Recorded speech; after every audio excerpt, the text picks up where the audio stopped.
그러니까 이거 환경영향평가의 결과가 예.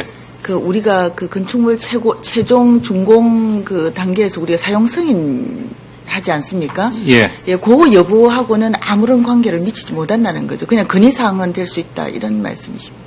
그래서 이제 우리 환경영향평가에 무엇을 조사하고 평가를 해서 보완해야 된다 하는 것이 딱 정해져 있습니다.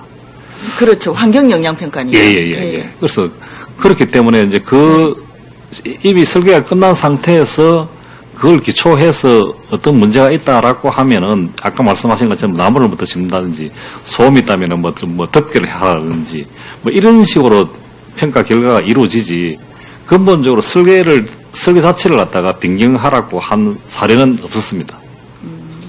근데 이제 설계 자체는 변경을 못한다 하더라도 방금 말씀하신 그런 방음이라든가 이런 부분들 그러니까 그 건축물의 구조 자체를 갖다가 우리가 손대지는 않는다 하지만 충분히 그 주변의 환경을 이렇게 그 염두에 둘 수 있는 배려할 수 있는 어떤 보안 장치에 대한 부분은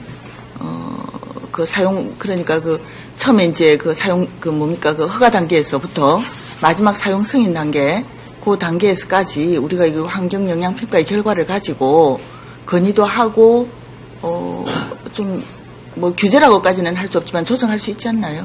예, 그래서 아까 전목민 의원님 말씀하신 것 같이 사실상 이게 심의하고 영향평가가 동시에 이루어지게 되면은 우리 환경영향평가에서 이런 부분들을 좀 보완했으면 좋겠다라고 하는 것이 심의 과정에 제시돼가지고 심의위원 건축심의에서 그 부분을 조정해주는 그런 게 가장 바람직한 과정이라고 저희들이 보고 있습니다만. 그럼 이제 환경영향평가가 만약에 이 조례에 의해서 실시된다 하면 환경영향평가를 실시하는 시점이 중요하겠네요. 그렇죠?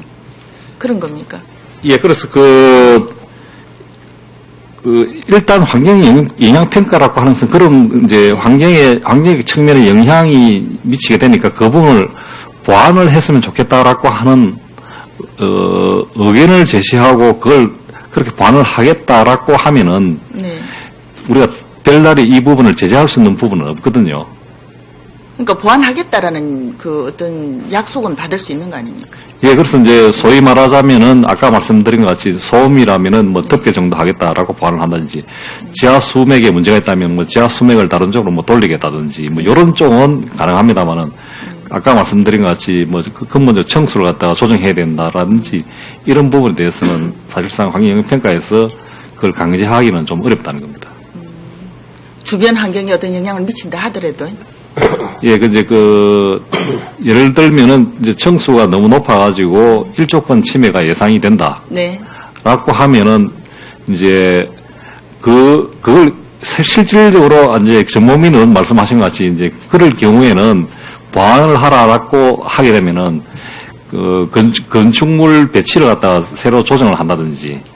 그거는 전체 건축 연면적은 알겠습니다. 확정되어 있으니까. 예, 그런데 이제 그런 일조권 같은 그런 경우에는 나중에 법적인 문제로 결국은 또 해결이 돼야 되는 부분이 있고. 근데 이제 제 이야기는 뭐냐면은 예를 들어서 이제 우리가 흔히 말하는 편의시설 있지 않습니까? 예, 편의시설 같은 경우에는 편의시설 지침에 권고사항도 많이 있거든요. 예, 그럼에도 불구하고 그게 이제 준공 단계에서 그 사용 승인 받는 그 시점에 가서 그 필요한 편의시설이 설치되어 있지 않을 때 권고사항인데도 불구하고 설치되어 있지 않을 때는 그 사용 승인이 나지 않거든요. 그걸 설치하도록 하고 물론 그게 이제 그 담당 공무원의 재량권이 어느 정도 주어져 있지만은 그래도 그 부분은 설치를 하도록 해서 설치 완료되면 이제 사용 승인이 나는 걸로 내주는 걸로 보통 그렇게 진행이 되고 있습니다. 그래서 혹시 이 부분 같은 경우에도 그리고 이제 그 편의시설 같은 경우에도 맨 처음에 그 인허가 접수 있지 않습니까? 그러니까 모든 건축사항 발생 그 단계에서 이제 이 편의시설 부분이 이제 점검이 되게 되어 있거든요. 설계 도면에 이미 이제 편의시설 설계 도면이 첨부가 되고 그 다음에 이제 마지막 준공 단계에서 이제 또 가서 직접 현장에서 그 검수를 하고 이렇게 되게 되어 있는데 이 환경영향평가 같은 경우에는 그 설계 단계에서 만약에 이거 환경영향평가가 이루어져서 심의 단계에서 그 환경영향평가의 결과 내용을 참고로 어떤 그 심의위원들이 이런 부분은 이렇게 개선하는 게 좋겠다라든지 이런 게 염려가 된다라든지 예, 이런 부분이 의견이 제시가 되면 예. 그 부분이 준공 단계나 이런 부분에 갔을 때 제대로 개선이 되거나 시정이 되지 않았을 때 예. 충분히 참고 사항이 되지 않겠나. 맞습니다. 예. 예. 예, 그런 부분에 네. 예를 들어서 어떤 보완을 하도록 환경영평가 협의가 됐다면 그야말로 이건 협의입니다. 네네. 그렇기 때문에 그러한 어떤 조건을 따라서 협의를 했으면은 그 부분이 이행이 만약에 안 됐다라고 한다면은 네. 그 부분에서 이행을 할 수 있도록 네. 저희 서임권자에게 요구를 하는 거죠. 그렇죠. 그러면 그 서임권자가 봐서 서임권자에 따라서 이거는 사용 승인을 해줘야 되겠다라고 판단할 수도 있고, 저희들이 환경 협의 과정에서 어느 정도 이렇게 됐다고 했으면 자기 판단해서 그게 그 정도 수준이 되겠다라면 또 사용 승인도 해줄 수도 있고. 알겠습니다. 그것도 이제 결국은 어떤 재량에 맡겨지는 예. 거지. 예. 그 법적인 구속력을 가지거나 예, 그렇습니다. 그 규제력이 있는 건 아니다 이 예, 말씀. 예, 맞습니다. 예. 예, 알겠습니다.